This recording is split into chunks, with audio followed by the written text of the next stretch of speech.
Students, मैं गौरव सिंह आप सबों का अपने channel success point by Gaurav and Pankaj Purushottam में स्वागत करता हूं। आज मैं आपको कार्बोनेट्स कंपाउंड चैप्टर पढ़ाऊंगा, क्लास 10 चैप्टर नंबर 4। ठीक है, तो देखते हैं इस चैप्टर को, शुरू करते हैं। कार्बोनेट्स कंपाउंड्स, सबसे पहला टर्म कार्बन। कार्बन इस चैप्टर में टोटल हम लोग को टॉपिक कार्बन से रिलेटेड पढ़ना है, नहीं कार्बन का फंक्शन, उसका नोमेनक्लेचर, उससे कौन कौन सा सब्सटेंस बनता है, उनके कंपाउंड्स के बारे में पूरा डिटेल हम लोग को पढ़ना है। तो पहले ध्यान देते हैं कि कार्बन के बारे में। कार्बन एक नॉन मेटल है, नहीं कार्बन एक नॉन मेटल है जिसका एटॉमिक नंबर 6 होता है। ध्यान देते हैं कार्बन के बारे में, कुछ बेसिक बातों को समझते हैं। कार्बन एक नॉन मेटल है, नॉन मेटल। इसका एटॉमिक नंबर, कार्बन का एटॉमिक नंबर होता है 6, जिसका अगर इलेक्ट्रॉनिक कॉन्फ़िगरेशन किया जाए K-L-M-N सेल्स में, तो पहला 2 और सेकेंड सेल में इसके 4 इलेक्ट्रॉन होते हैं। ध्यान दीजिएगा स्टूडेंट्स, कार्बन के सेकेंड सेल में 4 इलेक्ट्रॉन्स होते हैं, इसीलिए इसको टेट्रावैलेंट भी कहा जाता है। Carbon is also known as tetravalent. क्यों? क्योंकि इसकी वैलेंसी 4 होती है। इसका वैलेंस इलेक्ट्रॉन, आउटर मोस्ट में जो इलेक्ट्रॉन होता है, आउटर मोस्ट ऑर्बिट में जो भी इलेक्ट्रॉन होता है उसको हम लोग वैलेंस इलेक्ट्रॉन के नाम से जानते हैं। नहीं, valence electron, valence electrons definition क्या हो जाएगा? Electrons present in outer most orbit, electrons present in outermost orbit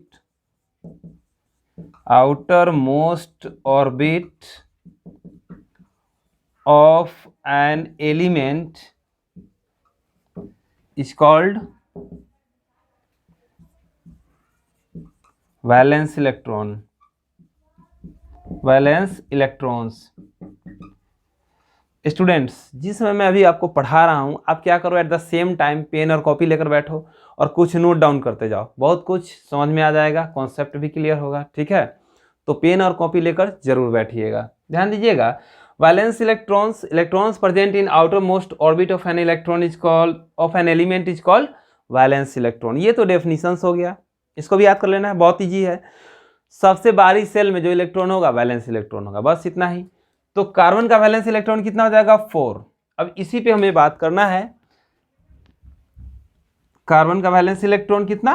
4। नहीं, इट मींस दैट कि कार्बन के पास आउटर मोस्ट ऑर्बिट में 4 इलेक्ट्रॉन्स होंगे। तो इनको हम लोग यहाँ इस चैप्टर में कुछ इस ढंग से लिखेंगे, कार्बन एक बॉन्ड इधर, एक इधर, एक इधर और एक इधर, 4 बॉन्ड हम लोग क्रिएट करेंगे। ठीक है, अब एक बात बताओ, कार्बन के पास कितने बॉन्ड दिखाई पड़ रहे हैं? 4। क्यों? क्योंकि 4 इलेक्ट्रॉन्स है। नहीं, वैलेंस इलेक्ट्रॉन 4 है, इसलिए 4 बॉन्ड दिखाई पड़ रहा है, और इसी को क्या बोलते हैं? टेट्रावैलेंट बोलते हैं। क्या बोलते हैं? Tetravalent.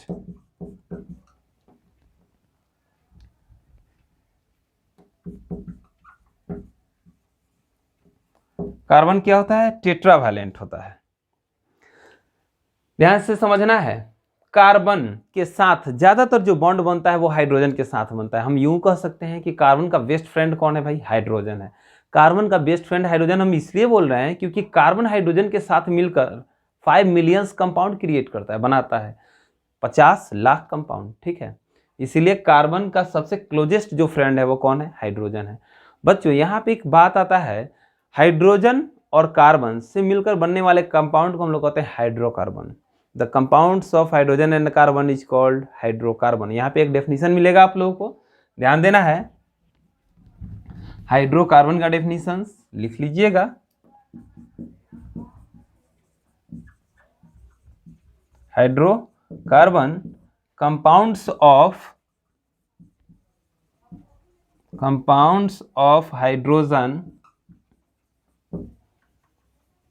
And carbon is called hydrocarbon. Example यहाँ पे ध्यान देना है, हाइड्रोकार्बन में वैसे सारे सब्सटेंस होंगे जिनमें आग लग सकता है आसानी से, जिनको जलाया जा सकता है, जैसे कि CNG, LPG, diesel, kerosene, petrol, coal, methane, ethane, propane, butane. ठीक है, ये सब हाइड्रोकार्बन्स में आते हैं। ओके, तो कुछ एग्जाम्पल्स भी लिख लेंगे। Coal, diesel, petrol, CNG, LPG, etc, ये सारे चीज क्या है? हाइड्रोकार्बन्स है। ओके, हाइड्रोकार्बन तो समझ में आ गया होगा। चलिए आगे बढ़ते हैं नेक्स्ट टॉपिक पे। कार्बन दूसरे कार्बन से मिलकर लॉन्ग चेन बना सकता है, उसको हम लोग कैटेनाइजेशन बोलते हैं। कार्बन किसी दूसरे कार्बन के साथ मिलकर लॉन्ग चेन बना सकता है, जिसको हम लोग क्या बोलते हैं? कैटेनाइजेशन। अब यहाँ पे एक ध्यान देना है, सेल्फ लिंकिंग एबिलिटी को ही कैटेनाइजेशन कहा जाता है। एक बार ध्यान दीजिएगा, आपसे पूछा सकता है व्हाट इज कैटेनाइजेशन, तो आप ये लिख सकते हैं self linking ability of carbon is called catenation. एक क्वेश्चन ये भी है, ठीक है, पूछा हुआ क्वेश्चन है। डिफाइन कैटेनाइजेशन या व्हाट इज कैटेनेशन, तो आप बता सकते हैं self linking ability of carbon is called catenation. एक कार्बन दूसरे कार्बन के साथ मिलकर लॉन्ग चेन बना सकता है कुछ इस ढंग का, ठीक है। ये क्या है? ये कार्बन दूसरे कार्बन से अटैच्ड है, ये लॉन्ग चेन हो सकता है, या ये ब्रांच्ड चेन हो सकता है, या ये क्लोज चेन भी हो सकता है। तो चलिए इसके बारे में टोटल डिटेल हम लोग पढ़ेंगे जस्ट कुछ मिनट बाद, ठीक। पहले ये तो समझ में आ गया होगा कि कैटेनेशन किसको बोलते हैं? कार्बन दूसरे कार्बन के साथ मिलकर लॉन्ग चेन बना सकता है, जिसको हम लोग क्या बोलेंगे? कैटेनेशन बोलेंगे। इसका डेफिनेशन इंपॉर्टेंट है। एलोट्रोप्स ऑफ कार्बन, कार्बन के एलोट्रोप्स। स्टूडेंट्स, कार्बन के 3 एलोट्रोप पाए जाते हैं। देखिए ध्यान से सिर्फ सुनिए और कुछ पॉइंट्स को लिखते चलिए, ठीक है, सब कुछ समझ में आ जाएगा। कार्बन के 3 एलोट्रोप्स हैं। पहला एलोट्रोप्स डायमंड, दूसरा ग्रेफाइट और तीसरा बकमिस्टर फ्लोरीन। अब इसको 1 बाय 1 समझते हैं, ठीक है। पहले ध्यान दीजिएगा का allotropes of carbon, allotropes of carbon, carbon के 3 एलोट्रोप्स है। पहला डायमंड, सेकेंड ग्रेफाइट, तीसरा Buckminster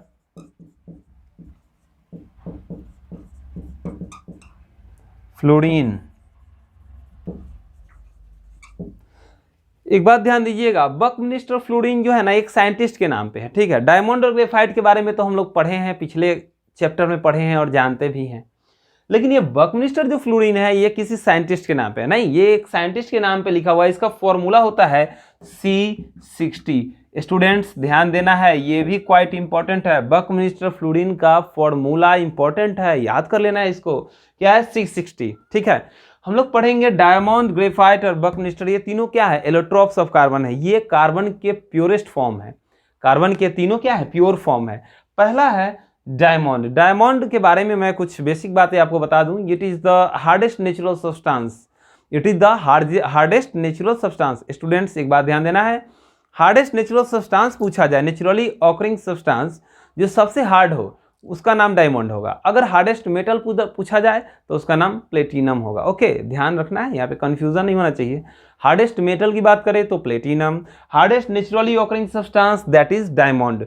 diamond purest form of carbon होता है। अगर डायमंड को हम जलाएं, पहली बात तो ये तो जल्दी जलेगा नहीं, इसका इग्निशन टेम्परेचर बहुत हाई होता है, जल्दी इसमें आग नहीं लग सकता है। तो अगर हम डायमंड को जलाते हैं, उतना अगर हीट प्रोवाइड करके इसको जलाते हैं तो यहाँ पे सिर्फ और सिर्फ कार्बन डाइऑक्साइड गैस प्रोड्यूस होगा, यहाँ तक कि राख भी नहीं बचेगा। अगर डायमंड को जलाया जाए तो ये इतना प्योर होता है कि इसका रेसिड्यू भी नहीं बचेगा, एसेस भी नहीं बचेगा, ठीक है। तो डायमंड के बारे में समझते हैं।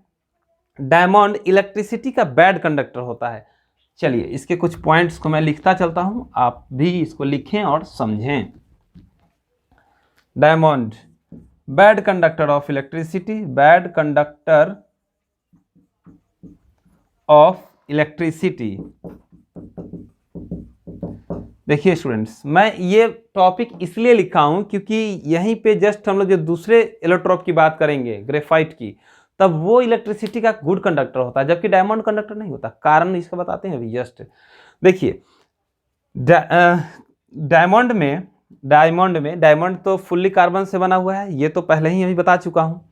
डायमंड में होता क्या है कि एक कार्बन एटम 4 अलग अलग कार्बन एटम से जुड़े हुए होते हैं, 4 अलग अलग कार्बन से जुड़े होते हैं। नहीं, ध्यान दीजिएगा, एक कार्बन एटम 4 अलग अलग कार्बन एटम से जुड़े होते हैं, तो इसमें फ्री इलेक्ट्रॉन तो भैया होता नहीं है। फ्री इलेक्ट्रॉन्स कहीं भी अवेलेबल है? चार, देखो एक कार्बन में 4 बॉन्ड क्रिएट हो सकते हैं और चारों बॉन्ड पे कार्बन आकर लगा हुआ है, तो इसके तो फ्री बॉन्ड है ही नहीं। अगर फ्री बॉन्ड नहीं है तो फ्री इलेक्ट्रॉन्स नहीं है, फ्री इलेक्ट्रॉन्स नहीं है तो इलेक्ट्रिसिटी का कंडक्शन नहीं होगा। एक बात को समझना है, डायमंड में फ्री बॉन्ड नहीं होता इसलिए इलेक्ट्रिसिटी का कंडक्टर नहीं होता। जबकि ग्रेफाइट में क्या होता है, ग्रेफाइट में, इन केस ऑफ ग्रेफाइट, इसके एक कार्बन में 3 अलग अलग कार्बन जुड़े हुए होते हैं। एक कार्बन में 3 अलग अलग कार्बन जुड़े हुए होते हैं, एक बॉन्ड खाली होता है। ध्यान से सुनिए, एक बॉन्ड क्या होता है, खाली होता है। तो बस एक बॉन्ड खाली है मतलब एक इलेक्ट्रॉन खाली है? नहीं, अगर एक इलेक्ट्रॉन खाली है, फ्री इलेक्ट्रॉन है, तो इलेक्ट्रिसिटी पास होगा वहां से। नहीं, फ्री इलेक्ट्रॉन अगर कहीं भी अवेलेबल है तो इलेक्ट्रिसिटी का कंडक्शन होना है, जबकि डायमंड में ऐसा नहीं होता है। ठीक है, डायमंड में क्या होता है, हर एक कार्बन एटम 4 दूसरे कार्बन एटम से जुड़ा हुआ होता है, इसलिए ये इलेक्ट्रिसिटी का बैड कंडक्टर होता है। ठीक है, ये टेट्राहेड्रॉन होता है, डायमंड इसको बोलते हैं टेट्राहेड्रॉन। टेट्राहेड्रॉन होता है डायमंड का स्ट्रक्चर। एक क्वेश्चन भी है, what type of structure does diamond form? It is tetrahedron. नहीं, टेट्राहेड्रॉन, टेट्रा मीन्स 4 होता है, टेट्राहेड्रॉन बोलते हैं कि एक कार्बन 4 अलग अलग कार्बन से ज्वाइंट होता है। जबकि ग्रेफाइट में एक कार्बन सिर्फ 3 से ज्वाइंट होता है, इसलिए एक इलेक्ट्रॉन इसके फ्री होते हैं और ये इलेक्ट्रिसिटी को कंडक्ट कर लेता है। ओके, आइए इसके आगे नेक्स्ट देखते हैं। अभी हम लोग देखेंगे यूजेस ऑफ डायमंड। नहीं, 3 इलेक्ट्रोप ऑफ कार्बन, डायमंड, ग्रेफाइट और बकनिस्टर फ्लूइड, तीनों का यूज थोड़ा देखना पड़ेगा। ठीक है, डायमंड का पहला यूज है कि इसका यूज किया जाता है ग्लास कटिंग में। It is used as glass cutters. Glass को कटिंग करने के लिए डायमंड का यूज किया जाता है। ये इतना हार्ड होता है कि ग्लास को इजीली कट कर सकता है। ठीक है, सेकेंड यूज है कि it is used as jewellery. It is used for making jewellery. Jewellery बनाने के लिए भी डायमंड का यूज किया जाता है। एक और यूज है डायमंड का, क्या यूज है? डायमंड का यूज किया जाता है ड्रिलिंग करने के लिए। हार्ड रॉकी एरिया जो होता है ना, उसको ड्रिल करने के लिए भी डायमंड का यूज किया जाता है। It is also used for drilling Rocky areas. It is also used for drilling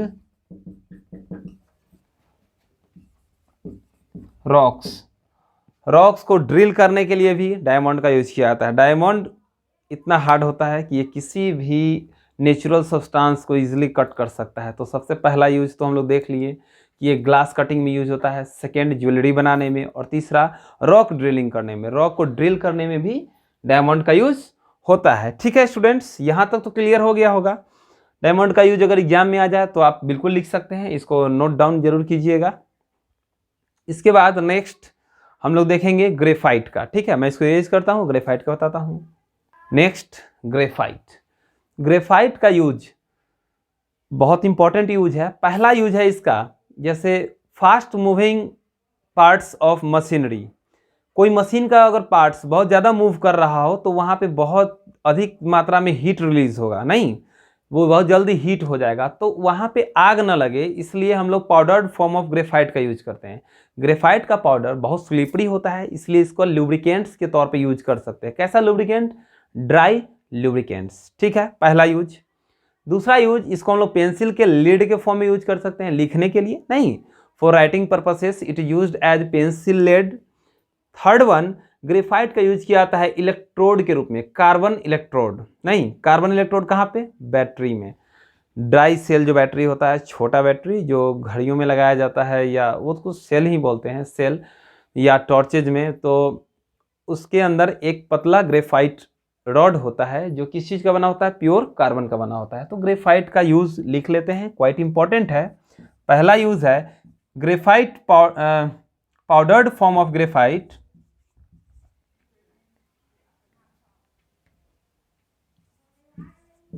powdered form of graphite is used in moving parts of machinery, machine के मूविंग पार्ट्स में यूज किया जाता है dry lubricants के तौर पे। ठीक है, powdered form of graphite is used in moving parts of machinery as dry lubricants.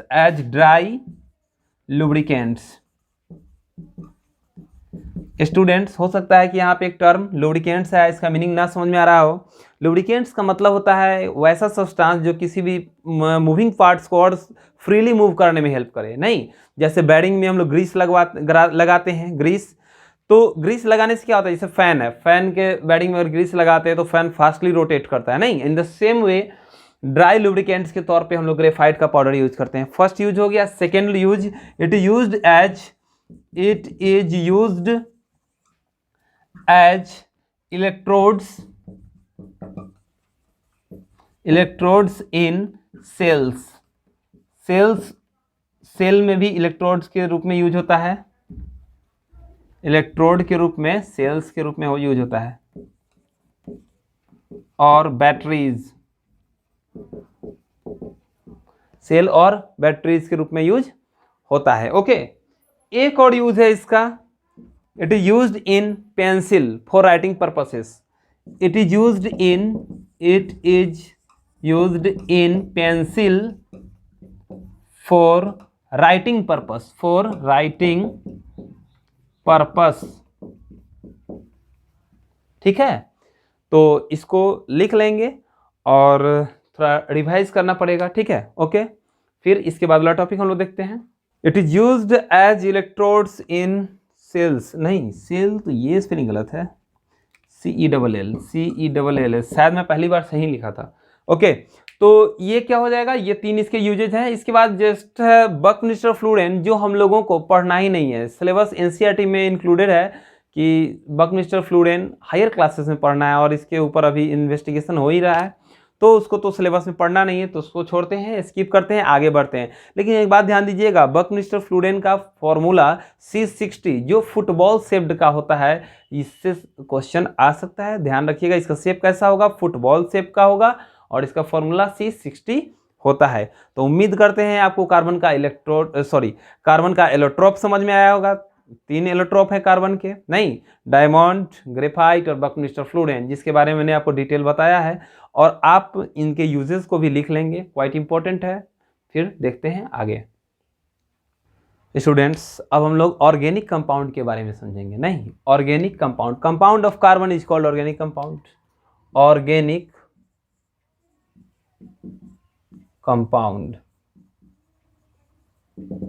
Compound of carbon, compounds of carbon is called organic compound. Example: CH4 methane, C2H6 ethane, etc. Students, यहाँ पे ध्यान दीजिएगा, organic compound, carbon से बनने वाले जितने भी compound है सारे ऑर्गेनिक कंपाउंड्स है। और हाइड्रोकार्बन, दोनों सिमिलर ही है। हाइड्रोकार्बन में क्या होता है, कंपाउंड सिर्फ हाइड्रोजन और कार्बन का ही होता है। डेफिनेशंस क्या होगा इसका, compound of hydrogen and carbon is called hydrocarbon, compound of hydrogen and carbon is called hydrocarbon. यहाँ पे आप ध्यान से देख सकते हैं, CH4 ये क्या है, मीथेन का फॉर्मूला है, C2H6 इथेन का है। इनका जैसे अभी हम बताएं आपको कि मीथेन है या इथेन है, तो ये नोमेनक्लेचर में आता है। नोमेनक्लेचर में होता है कि इसका नामकरण, नहीं, इसका नेमिंग कैसे करते हैं, इसका क्या प्रोसीजर है, कैसे इसका हम लोग नेम लिखते हैं, उसके बारे में फुली डिटेल पढ़ना है। तो चलिए आज के वीडियो में इतना ही, और नेक्स्ट वीडियो में आपको हम नोमेनक्लेचर सिखाते हैं। वेट कीजिए, नेक्स्ट वीडियो का बहुत जल्द प्रोवाइड होगा। ठीक है, थैंक यू। वीडियो को लाइक करना ना भूलें।